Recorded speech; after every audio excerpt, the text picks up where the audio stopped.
Press Conference USA, a discussion program in which well-known correspondents question a leading personality in the news. Our guest is the Reverend Dr. Martin Luther King.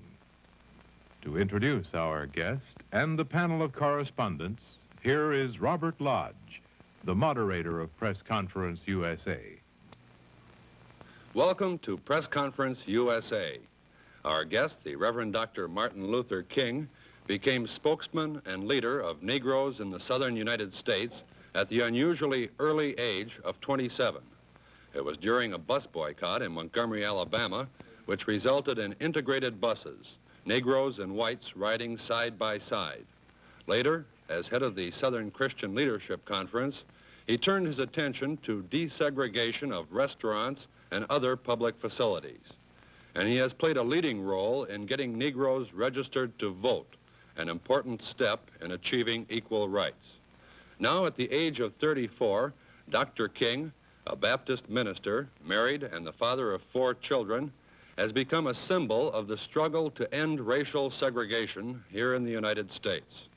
To interview him, we have a panel of distinguished correspondents, an African, an Asian, and a Southern newspaper man who wrote the book, The Case for the South. Gentlemen, would you identify yourselves? This is George Eninful, the United Nations correspondent for the Ghana News Agency. This is William Workman of Columbia, South Carolina, associate editor of the state newspaper. This is T.V. Parashuram, Washington correspondent for the Indian Express group of newspapers. Now we will begin our questioning with Mr. Parashuram. Dr. King, this year, 1963, is, I suppose, going to be a decisive year in the struggle of the Negro race for equality in this country. I wonder whether you could tell us what has been achieved so far this year and what your immediate goals are going to be. So far this year, we have seen many cities in the southern part of the United States desegregate public facilities as a result of the mass demonstrations that have taken place, the various sit-in movements and so forth. And I think this will continue. It seems to me that probably now more than ever before, we stand on the threshold of a very significant breakthrough in civil rights in the United States. And I think we have a good chance to get strong, meaningful civil rights legislation. And if this legislation is enacted and implemented, we will go a long, long way toward making the American dream a reality. I do not think civil rights legislation will solve all of the problems that we now face, and it will certainly not bring about integration in all of its dimensions, but I do think it will solve many problems, and I think it will bring about many of the goals which we seek in this struggle. Mr. Workman. Dr. King, will you spell out your conception of civil rights, which to me means those rights which are prescribed by statute or by constitution and not those which go to the social conduct or to the commerce of the ordinary marketplace? Well, I would think of civil rights as those basic rights that are guaranteed by the Constitution on the basis of the First and the 14th Amendments. I think there is a distinction between social privilege on the one hand and civil rights on the other. It is one thing to say who will sit in my living room as a friend and as a guest is another thing to say who will sit beside me on the bus or in a public place. I think at that point, a violation is a violation of civil rights. I think in the first instance, I have the choice to determine who will be a guest in my house. And I think all public facilities should be open to all citizens without regards to race, nationality, or religion. Now, by public facilities, I take it you include privately owned facilities and make those public. Yes, I would include privately owned facilities that are publicly sustained and dependent on the very public for their survival. I'm not speaking of one's home again, but I am speaking of any business that is in the public market and that is dependent on the public for its survival, and also that is licensed by the state for its very operation and its very existence. You then would deny to the proprietor the right to select that portion of the public to whom he wants to cater? Yes, if it's on the basis of race. I think he ought to have the right to keep drunk people out. I think he ought to have the right to keep people who are not in the proper disposition as far as their manners are concerned. But I do not think any proprietor should have the right to deny a person access to the facilities of his particular business because of race. I think a businessman should have rights, but he must also see that business is not only a right, it is a privilege and responsibility. And if by such admission he were to lose his white patronage and go out of business, that would be acceptable in your view? Well, there again, I don't think our nation can ever rise to its full maturity until businesses come to see that no individual should be denied service because of race. I do not think this will lead to a mass exodus on the part of white customers. This has been demonstrated over and over again in the struggle for civil rights. Many cities, in fact more than 275 cities in the South, have integrated their lunch counters and other facilities since 1960. And on the whole, these businesses have increased in terms of their income rather than decreased. And I think this will continue to be true. But I do not think that one should deny service to members of another race because there are some recalcitrant individuals who threaten to withdraw their services if the facilities are integrated. Mr. Enninful. Dr. King, President Kennedy's proposed civil rights bill now before the Congress has been described in certain quarters as far-reaching. On the other hand, other people choose to describe it as very inhuman and sadistic, especially in the words of Georgia's Senator Russell a few days ago. Could you care to comment on the President's proposed legislation before Congress? I would say that this is a very strong, far-reaching bill. Certainly it is the strongest bill that has ever been presented by any president of our nation. This does not mean that it has everything in it that I would like to see.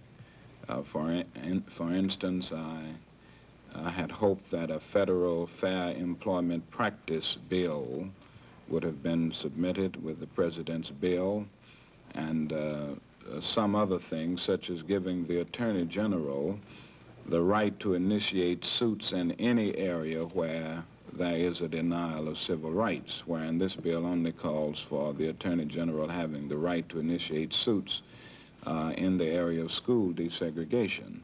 But with these points missing, I think by and large it is a strong and forthright bill. Now, I would have to disagree with the honorable senator of the state of Georgia, which happens to be my home state, when he says that this is an inhuman bill or a sinister bill. I think on the contrary, it is in line with the deepest principles of our American democracy. And I think it really carries with it all of the deep insights of the democratic ideal as well as the American dream. One of the basic things in our country is the Declaration of Independence, which speaks of the fact that all men are created equal and endowed by their Creator with certain unalienable rights, and that among these are life, liberty, and the pursuit of happiness. And I don't think these things can be meaningful and real until all of the citizens of our country are guaranteed their basic civil and constitutional rights. And I think this bill is in line with the Declaration of Independence and the Constitution, and I think it will carry our whole nation back to those great insights and those great principles if it is enacted and implemented. Dr. King, Senator Russell has said, and others have said, that the patterns of the past cannot be changed overnight, that whites cannot change their attitudes, for instance, so fast as Negroes would like them to change them. How do you answer that statement? I think we are dealing with two matters here. On the one hand, we are dealing with the problem of grappling with behavior and controlling behavior. On the other hand, we're dealing with changing attitudes. Now, I quite agree that attitudes are not often changed overnight. And in this sense, it may be true that you cannot legislate morals. But while it is true that morality cannot be legislated, we must see the other side, and that is that behavior can be regulated. The law may not change the heart, but it can restrain the heartless.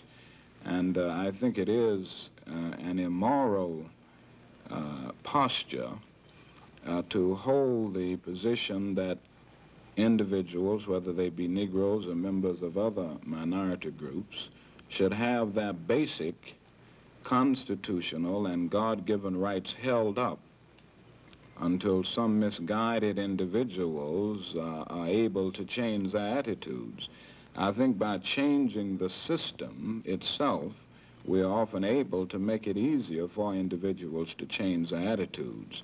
And I think by bringing desegregation into being, it will cause many people who are slow to change their attitudes move to the point of changing their attitudes easier than they would otherwise. Well, Negroes constitute about 1/10 of the United States population. Do you think that they can achieve equal rights without the goodwill or agreement of the white majority? Or in other words, don't you see your task primarily that of one of persuasion? Yes, I think this is very basic, but I wouldn't say it's only persuasion. I see it as both persuasion and legislation and all that goes along with that, both persuasion and moral coercion. I think it's quite true that if we're to have an integrated society, it must come by a change of the heart and through persuasion. On the other hand, I think you can legislate desegregation. I think that the habits, if not the hearts of men, have been and are being changed every day by judicial decrees, executive orders from the president, and by legislative acts, so that you cannot legislate integration, but you can certainly legislate desegregation. And there is a difference between the two. Mr. Enenful. Dr. King, in your reply to the letter of 8 Alabama clergymen, I think of about the April 16th or so, you, I think, criticized the attitude of the white moderates, as you put it, and also the church.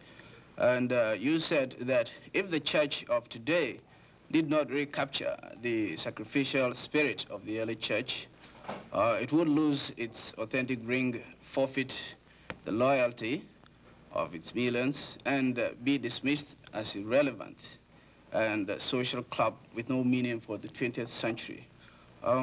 Could you expand on this in the light of the role played by the church or expected of the church as a moral and a persuasive authority in the Negro movement towards equality?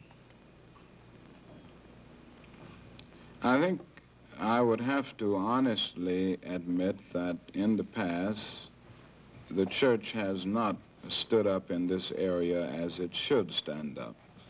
At this point, I think the church has failed Christ miserably. The church has so often been the tail light instead of the headlight, and we must face the tragic fact that 11 o'clock on Sunday morning, when thousands of Christians all over the United States stand to sing "In Christ There Is No East or West," we stand in the most segregated hour of America. I think this is appalling, and yet we must face it as a fact of our nation. On the other hand, I think I must say that some very encouraging things have developed within the last few weeks. I mean, encouraging developments within the church. Church groups are now taking the kind of forthright stand that I have longed to see as a minister of the gospel. The Protestant, rather the National Council of Churches came out just 3 weeks ago with a very strong statement calling not only for an end to segregation as a pronouncement, but calling for its various denominations and ministers to participate in demonstrations and direct action programs to end segregation. The same thing has developed within the Roman Catholic Church, and very strong pronouncements have come from the various rabbinical councils. Many of the rabbis have come out, so that I see a new development in the church, which is a very significant development, and to my mind, a new beacon light of hope. And I think the church now is moving on in the way that it should move, and it is making its witness clear. Mr. Parasaram. Dr. King, to what extent have you patterned your movement on the struggle waged by Mr. Gandhi in India? And to what extent is the struggle of the American Negro part of the worldwide movement for freedom of the Afro-Asian people? Because after all, you're also basically an African people settled down in the United States. To answer the last part of the question first, I would say that our movement here in the United States is in a real sense a part of a worldwide struggle to break down the barriers of injustice and oppression. It is not an isolated or detached struggle, but it is a part of this worldwide struggle for freedom and human dignity. Now, on the first part of the question, I would say that our movement has been patterned after the Gandhian movement in India a great deal. I have been influenced by Mahatma Gandhi a great deal, and I think this is true of many, many people in the movement in the United States. Some years ago, when I first studied the Gandhian philosophy and the method of nonviolent resistance, I came to the conclusion that it was the most potent weapon available to oppress people in their struggle for freedom and human dignity. And I would say that this overall direct action movement, with its sit-ins and its stand-ins, its wade-ins, its kneel-ins, its mass marches and pilgrimages, and all of the other elements that enter the struggle have been patterned a great deal after Gandhi. Now, there are certainly some sociological differences in that in the United States we are a numerical minority facing the opposition of many individuals who form a numerical majority, when in India it was the other way around. The other thing is that we are struggling for integration, when in India there was a struggle for independence, and there is a difference. In one instance, you're seeking to gain freedom from a foreign invader. In the other instance, you're seeking to come to a new adjustment and the kind of integrated brotherly living with the very people who in the same situation are oppressing you. To follow that up, would you say that when you succeed in your struggle, this will not be an anti-white movement, but this is really to fulfill the American dream or the purpose of Declaration of Independence? In other words, the United States will be a better place to live in, not only for the Negro, but also for the white people. Very definitely.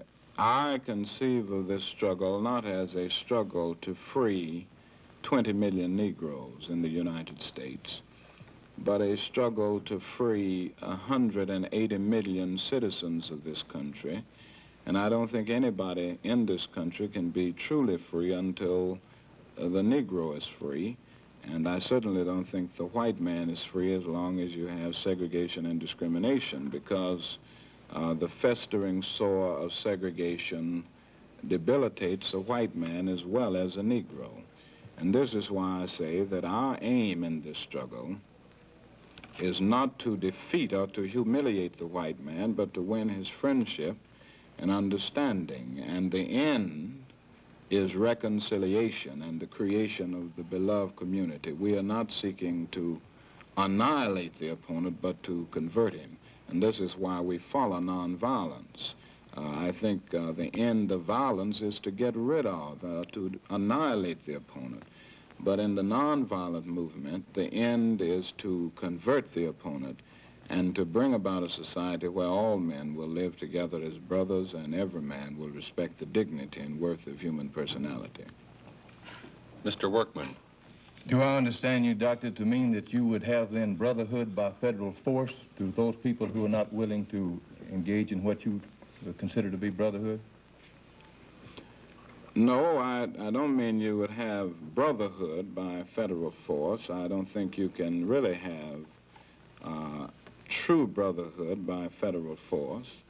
I do think, though, that you can break down the legal and the external and the man-made barriers that make brotherhood impossible by federal force. In other words, I don't think you can have brotherhood as long as there is a system of racial segregation. Now, I do feel that this system can be broken down by federal force. Now, when you move to the realm of true brotherhood, or true integration, which is genuine intergroup, interpersonal living, mutual acceptance, then we move into another realm altogether. And I don't think this can be done by federal force, but I think that these barriers can be broken down and it can bring us nearer to the goal. If the president's program were incorporated, or such portions of it that would lend themselves to this, how would you feel about submitting this to a vote of the people of the United States who have never really had an opportunity to express themselves in this area?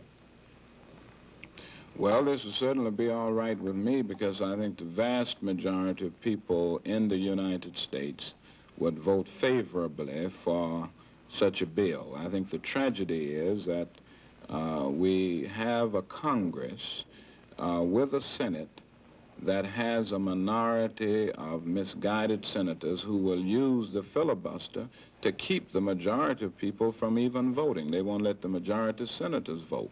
And certainly they wouldn't want the majority of people to vote, because they know they do not represent the majority of the American people. In fact, they represent in their own states a very small minority. Senator Eastland of Mississippi represents a very small minority of the number of people who live in that state. And I think this is true all across the South. Well, is not this part of the American system? And then you would, in effect, change the system so that there would be dictation from executive office rather than legislation under our present system of representation? Well, this is a system, but it is not democratically applied in so many southern states. Let us take the state of Mississippi as an example. You have about 20,000 Negroes registered to vote in the state of Mississippi. Now, many of these people are not registered because all types of conniving methods are still being used to keep Negroes from becoming registered voters. And in fact, some are even killed for seeking to lead voter registration drives, so that the democratic process is not operative in situations like Mississippi and Alabama and so many of the other states, southern states, where there is this determined effort to keep Negroes from becoming registered voters. Well, let me say this, that if the right to vote, which is a basic civil right, is prescribed both by the Constitution and by statute, I think there can be no one to impede that. But I'm confused over what you term to be basic constitutional rights, which would give the federal government authority to direct one's private business. Under what section of the Constitution would you say that could be done? Well, I think it could be done under several sections, but I would like to see it under the 14th Amendment, which says that no state has a right to deny an individual equal protection of the law.